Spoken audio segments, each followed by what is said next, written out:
Assalamualaikum warahmatullahi wabarakatuh. Selamat malam teman-teman. Ya, ketemu lagi di titik balik perubahan edisi Ramadan.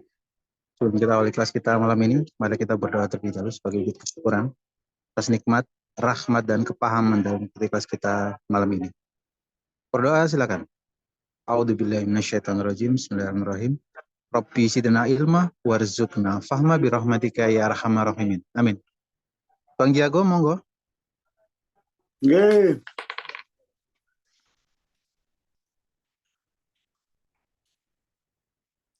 Sorry ya, kita pindahin jamnya karena tadi kita lagi di kantor lagi bukber istilahnya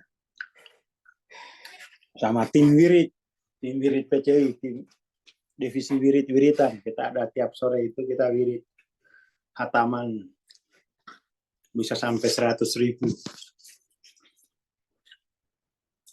Oke, bismillahirrahmanirrahim. Assalamualaikum warahmatullahi wabarakatuh. Selamat malam ya. Terlanjutin serial biografinya Hawking. Dan ini lebih banyak sedikit tentang psikoanalisis ya.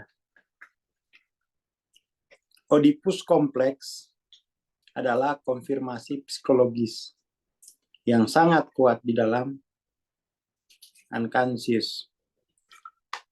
Sebuah konsep yang dipinjam Freud dari mitologi Yunani. Diabadikan dalam drama Sophocles, Oedipus Rex.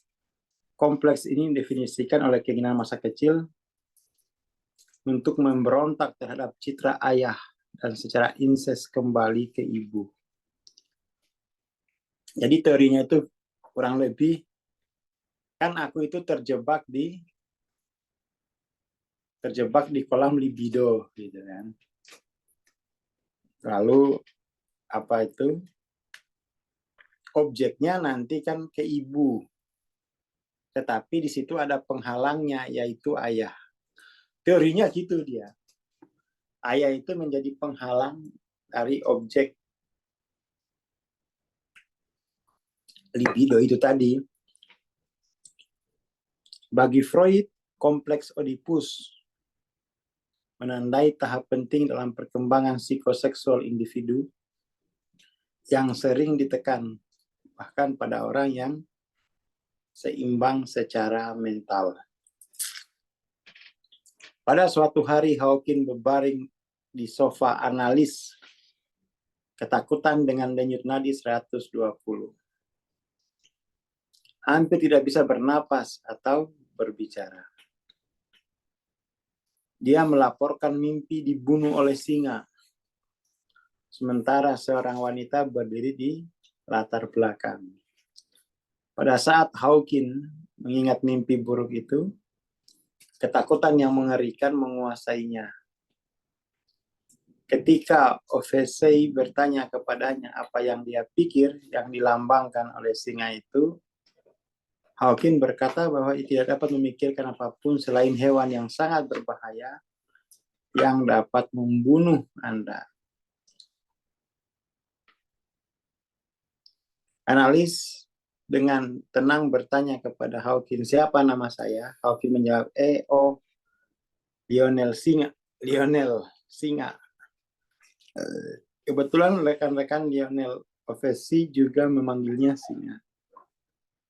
Dalam mimpi lain yang dilaporkan Hawking kepada Ovesey, Hawking mengendarai mobil tua yang sudah usang, tetapi di balik kapnya ada mesin Cadillac yang masih asli. Eksterior bobrok menyamarkan kekuatan batin dan prestise kendaraan. Penampilan mobil yang tidak berbahaya melindungi Hawking dari ketakutan bawah sadar akan diserang atau dibunuh dalam persaingan naluri pria. Ekspresi lain dari drama Oedipal.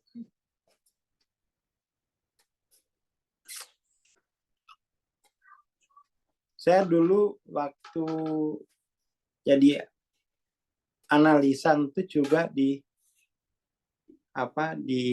kamu ada Oedipus kompleks gitu ya. Oedipus kompleks.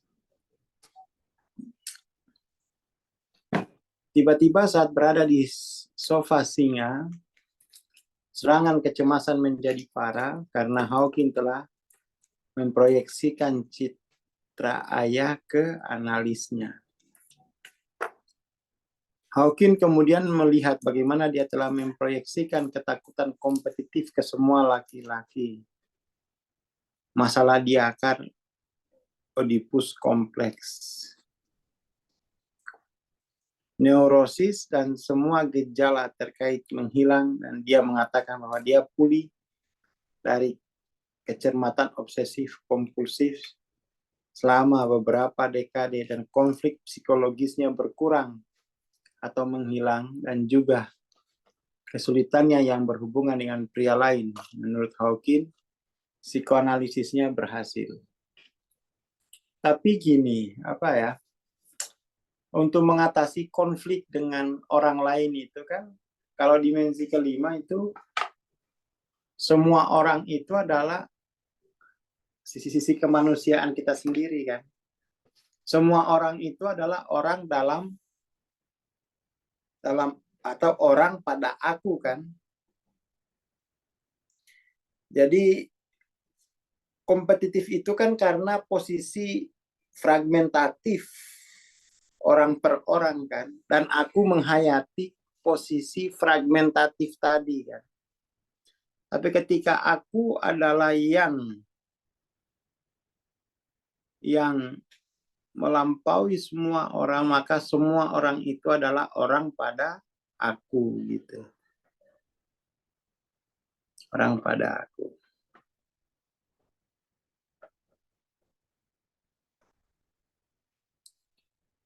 Selama analisisnya, Hawking masih seorang agnostik. Dia dan Ovesey sama-sama memandang rendah agama dalam artian institusi gitu ya. Hawking menjadi sangat sakit dengan divertikulitis hemoragik dan borok berdarah. Mungkin akibat minum berlebihan. Memerlukan transfusi berulang beberapa liter darah. Ini diceritakan juga Hawking di penyakit ini diceritakan di Healing and Recovery. Teman-teman itu kalau ya camilan lah itu. Saat berbaring di ranjang rumah sakit dalam kondisi yang tidak sehat, dia mendapati dirinya melayang-layang di atas tubuhnya. Disinilah saya berada dalam apa yang tampak persis seperti tubuh ini. Hanya saja tampaknya tidak membebani apapun, dan Anda hampir dapat menembus melihatnya. Dan di sanalah saya 5 atau 6 kaki di atas tubuh. Jadi kayak out of the body ya. Tanpa beban melayang di udara, masih memiliki semua indera, dia melihat ke bawah tubuh fisiknya yang tampak seperti akan mati. Dia ingat bahwa dia adalah sesuatu selain tubuh, tetapi mengetahui bahwa ini bukan waktunya untuk meninggalkan, dan akhirnya masuk kembali ke tubuh. Ya, kau benar, Hawking setuju. Kurasa aku melakukan semacam duplikasi citra ego tubuh. Mereka berdua menyimpulkan bahwa itulah reaksi otak yang beracun, dan dengan demikian meniadakan validitas pengalaman itu. Di akhir tahun 50-an, jenis fenomena paranormal ini jadi didiskusikan secara terbuka, terutama secara profesional, untuk menghindari dianggap oleh rekan-rekan mereka sebagai orang gila. Kedua pria ini tidak pernah mendiskusikan pengalaman itu dengan orang lain. Sekitar 1 dekade kemudian, konsep pengalaman di luar tubuh memasuki kesadaran arus utama dengan buku-buku seperti Robert Monroe's Journey Out of the Body. Hawking menyukai analisnya, menyebut Ovesey sebagai teman yang hebat dan luar biasa. Sama seperti Hawking, Ovesey memiliki pemberontakan dalam darahnya. Selalu siap melakukan pertempuran yang mematikan dengan para doktriner. Pertarungan Hawking dengan para doktriner masih akan datang. Tetapi dia sudah dipengaruhi oleh pikiran yang kuat di bidangnya, memberi keberanian dan inspirasi tambahan. Meskipun model adaptasi dan para pemikir dari kelompok Columbia sangat mempengaruhi Hawking, jadi dia psikoanalisis, psikodinamika, adaptasi. Dia tetap lebih sebagai analis Freudian klasik dalam praktiknya. Terlepas dari pendekatan, perspektif, dan landasan teoritis mereka yang berbeda, para raksasa awal dalam sejarah psikoanalitik ini berkomitmen pada hal yang sama seperti Hawking, yaitu pencarian kebenaran tak tergoyahkan. Cari kebenaran akumu gitu. Saya sendiri itu tahun 2011 lah. Itu saya sudah ngomong, Mbah, aku sudah tahu akuku gitu. Di situ si Mbah bikin acara. Saya langsung dibuatin acara asrokol. Dia asrokolin, potong rambut, kasih nama baru, jadi anaknya Mbah. Jadi pencarian kebenaran yang tak tergoyahkan ciri bidang psikoanalitik pada saat itu. Bahkan sekarang pencarian kebenaran tak tergoyahkan ini itu berkembang menjadi upaya untuk mempertemukan antara psikoanalisis dan spiritualisme. Dan ini teman-teman saya ini, editornya, ini editor ya. Ini aku akrab dengan dua teman ini. Ini juga, ini dulu pernah ikut kopdar Power Force.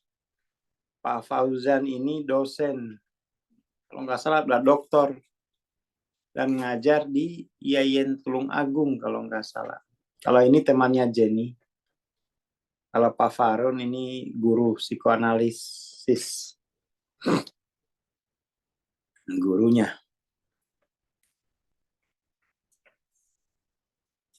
Seperti yang diingatkan Freud pada bidang analisisnya. Akhirnya kita tidak boleh lupa bahwa hubungan antara analis dan pasien didasarkan pada cinta akan kebenaran, yaitu pada pengakuan akan realitas, dan itu menghalangi segala jenis rasa malu atau penipuan. Ini juga ditulis di sini kok. Teman-teman yang sudah ini ditulis itu.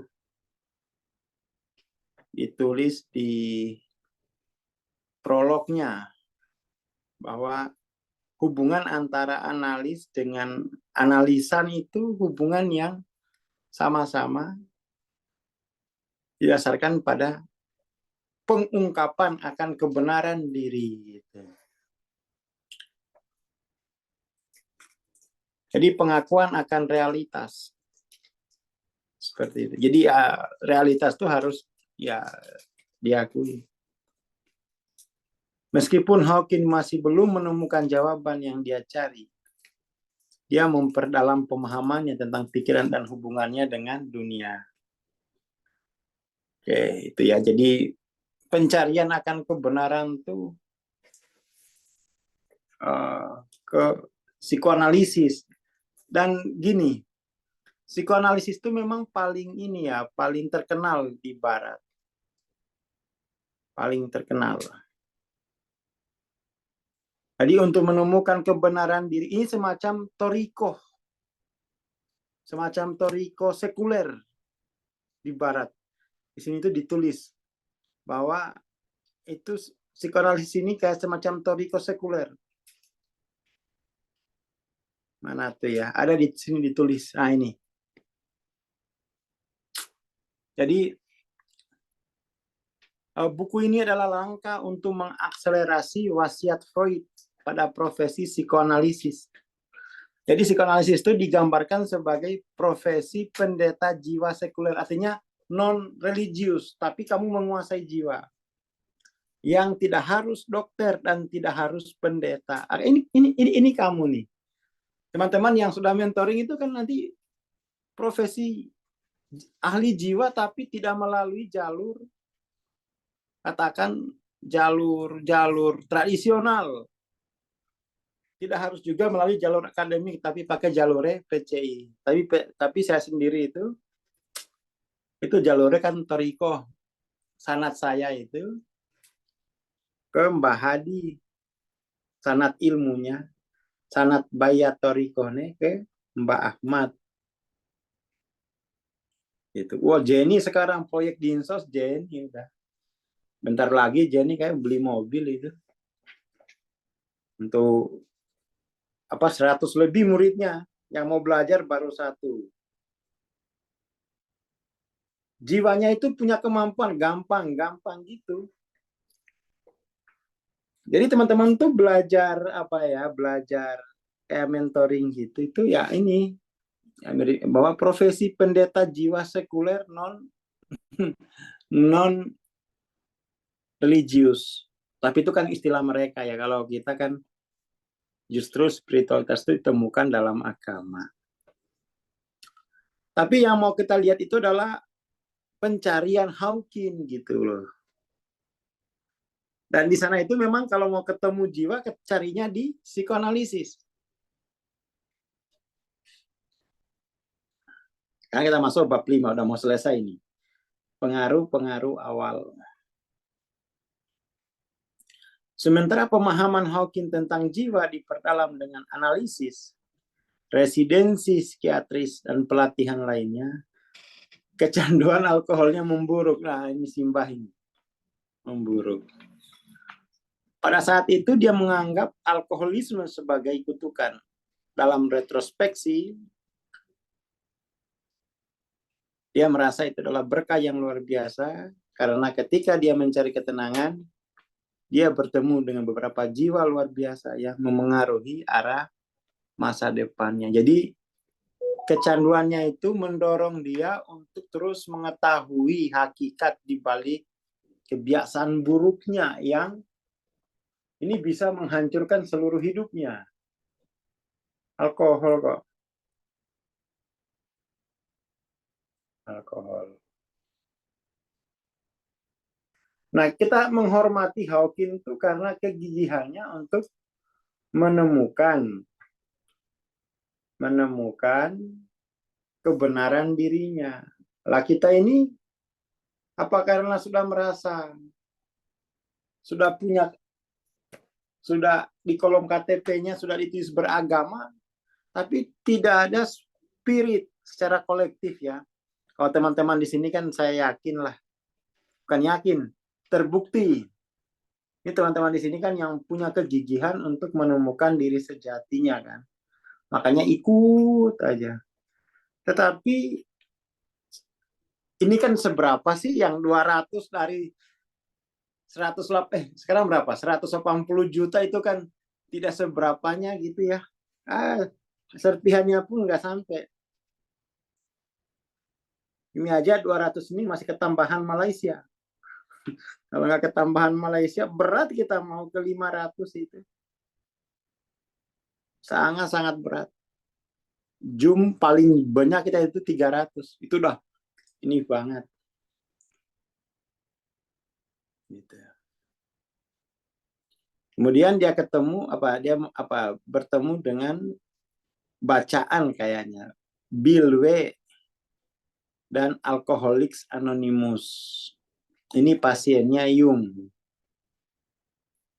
Seperti ceritanya, seorang pecandu alkohol bernama Roland melakukan perjalanan dari Amerika ke Swiss untuk menemui psikiater terkemuka Carl Jung agar waras. Orang-orang itu ya, kalau sudah kaya itu memang kebutuhan jiwa itu penting. Kalau masih miskin, kebutuhan perut yang penting. Saya sendiri merasakan kebutuhan otak itu penting udah lama, tapi mulai beli buku setahun 60-80 juta itu setelah punya uang banyak. Setelah kembali ke Amerika, Roland kambuh dan Jung menasehatinya untuk mencari pengalaman religius. Jung tampaknya mengenal beberapa pecandu alkohol yang telah menemukan agama dan tetap waras. Dengan kerendahan hati, Jung percaya bahwa di mana pendekatan psikoanalitiknya gagal, tapi pengalaman spiritual bisa berhasil. Jung ini dulu muridnya Freud. Kalau Freud itu psikoanalisis, kalau Jung psikoanalitik.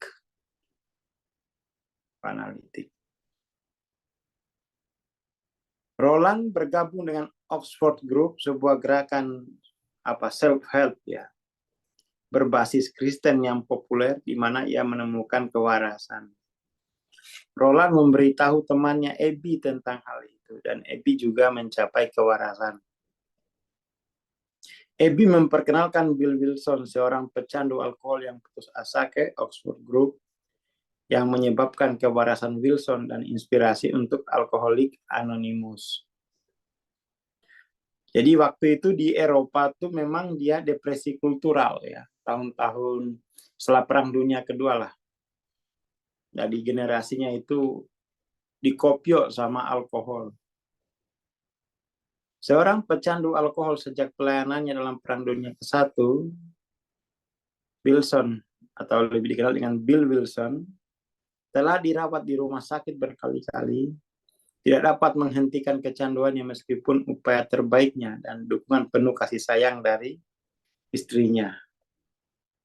Ketika teman minum lama Wilson, Abby, muncul di rumahnya dalam keadaan waras dan pria yang berubah, Wilson mendaftar setuju untuk menghadiri satu pertemuan Oxford Group. Wilson muncul mabuk dan dikawal keluar dari pertemuan beberapa kali.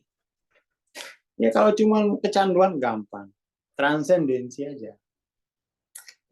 Transendensi. Beberapa teman yang transendensi itu ya tidak tertarik lagi untuk kembali ke dunia obat-obatan.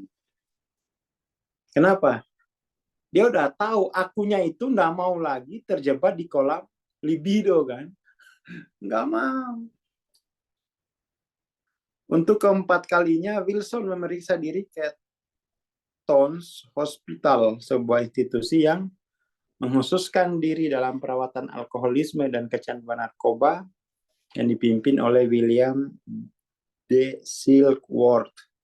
Silkworth percaya alkoholisme adalah penyakit, sedangkan kebanyakan orang melihatnya sebagai kelemahan moral. Tapi Hawking tuh punya analisis tentang kecanduan alkohol ini. Itu diceritakan di buku Healing and Recovery. Abby datang berkunjung dan atas permintaan Wilson, temannya menjelaskan lagi bagaimana Oxford Group bekerja. Anda menyadari bahwa Anda dikalahkan, Anda mengakuinya, dan Anda berputar balik hidup Anda, serahkan pada pemeliharaan Tuhan.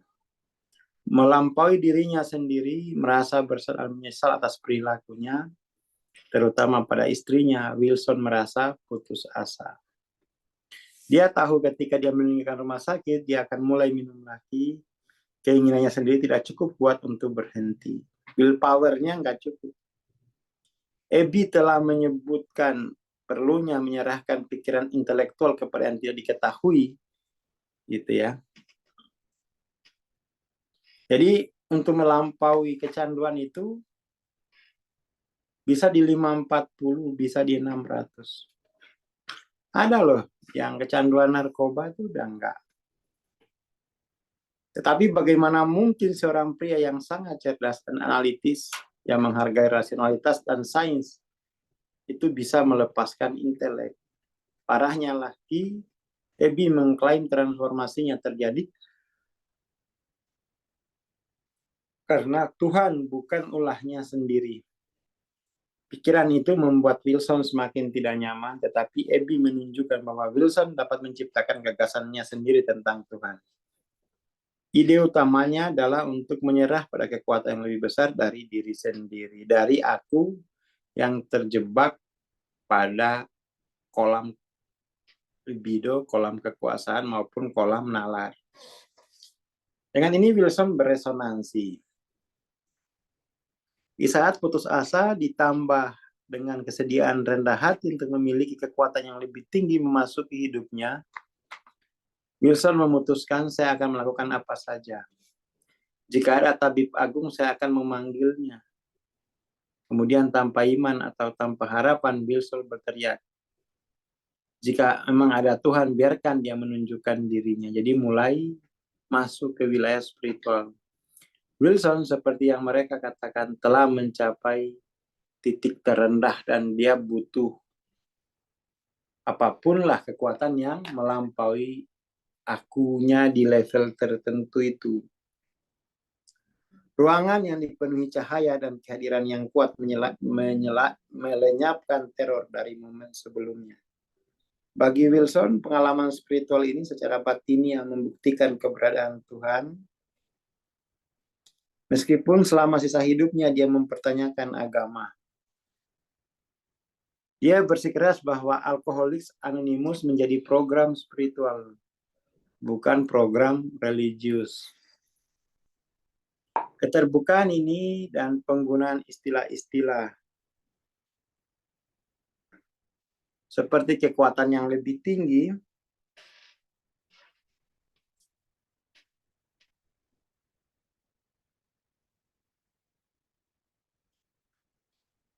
kekuatan yang lebih besar dari sendiri dan Tuhan sebagaimana kita memahaminya, gitu ya. Membantu membuat program ini dapat diakses oleh orang-orang dari semua latar belakang agama dan sekuler. Ini kita itu terlalu fokus, terlalu fokus ke institusi agama. Ya kan, terlalu fokus ke situ. Jadi seolah-olah itu kalau kita sudah ada orang dari institusi, jadi seolah-olah itu hubungan kita dengan Tuhan itu harus melalui institusi agama. Yang enggak lah. Lagi pula loh di Indonesia enggak begitu kan prakteknya kan. Praktek keberagaman kita kan institusi agama itu kan hanya ngurusin hal-hal yang terkait dengan eksternal, nggak ngurusin kamu kalau nggak sholat di sini kamu murtad, kan nggak begitu kan? Nggak begitu. Jadi ini beda apa ya, beda konteks lah. Jadi di sana itu seolah-olah agama itu telah merampas hidup mereka gitu loh. Jadi orang-orang Barat itu traumatik dengan agama. Seolah-olah agama itu telah merampas seluruh hidup mereka.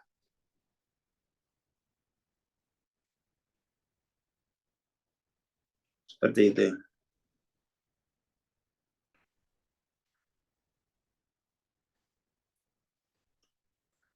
Wilson menyebut Alcoholics Anonymous sebagai bahasa hati dan 12 langkah dan 12 tradisi terutama merupakan prinsip mereduksi ego, dan karena itu untuk mengurangi ketakutan kita. Ini adalah prinsip yang kami harapkan akan menyatukan kita dalam kesatuan dan meningkatkan cinta satu sama lain dan untuk Tuhan. Transformasi Wilson terjadi pada tahun 1934. Pada akhir tahun 50-an, ia mulai memfokuskan tulisannya pada hal-hal seperti penerimaan, penyerahan diri, kerendahan hati, kejujuran, pelepasan dari rasa takut, Tuhan, dan bahasa hati dalam buletin Alcoholics Anonymous. Pengaruh Wilson pada Hawkins sangat besar. Terdapat menemukan inti dari banyak ajaran Hawkins selanjutnya dalam ceramah dan tulisan Wilson, di mana Wilson mencatat prinsip-prinsip spiritual abadi dari pemahamannya sendiri. Wilson tinggal di Westchester dan menghabiskan sebagian besar waktunya di New York City.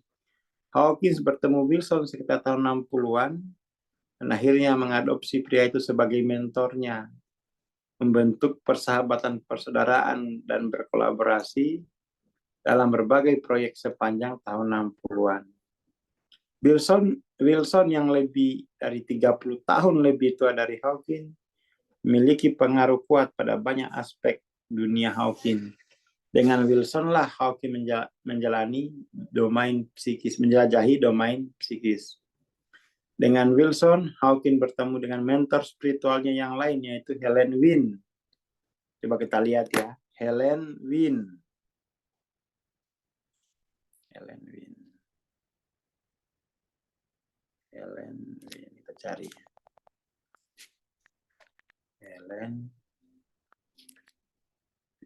Wynn. Ini mentornya Hawking. Helen Wynn.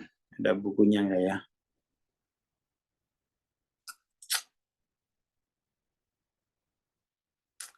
Apa bukunya dia?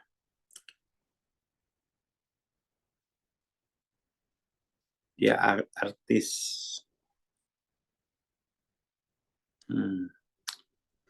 Ini mentor spiritualnya. Dan melalui Wilson lah Hawking belajar tentang manfaat terapi megavitamin untuk pecandu alkohol. Memimpin Hawking mendirikan salah satu klinik kesehatan mental terbesar di negara itu yang membantu menyembuhkan ribuan pasien dari seluruh dunia. Hawking adalah salah satu dokter yang dipanggil untuk hadir ketika Wilson mendekati akhir hidupnya pada tahun 1971. Wilson menderita anopsia otak yang disebabkan oleh kekurangan oksigen ke otak, dan Hawking meresepkan berbagai nutrisi dan protokol lain yang dirancang untuk memperbaiki oksidasi otak. Hawking bersama dengan beberapa psikiater lain harus menyelundupkan nutrisi dari Kanada karena mereka nutrisi itu belum legal di Amerika Serikat. Menjelang akhir hidup Wilson pada 1971, Hawking melaporkan bahwa temannya hanyut ke keadaan setengah sadar. Pada suatu kesempatan seperti itu, Wilson bergumam, "Di rumah Bapakku ada banyak rumah." Mengutip Yohanes. Menurut Hawking, Wilson memiliki keselarasan yang kuat dengan Tuhan berdasarkan iman dan pertobatan rohaninya, di mana ia sepenuhnya mengalami kehadiran Tuhan. Dari momen pertobatan Wilson pada tahun 1934, Alcoholics Anonymous telah muncul. Wah, ini besar di Amerika.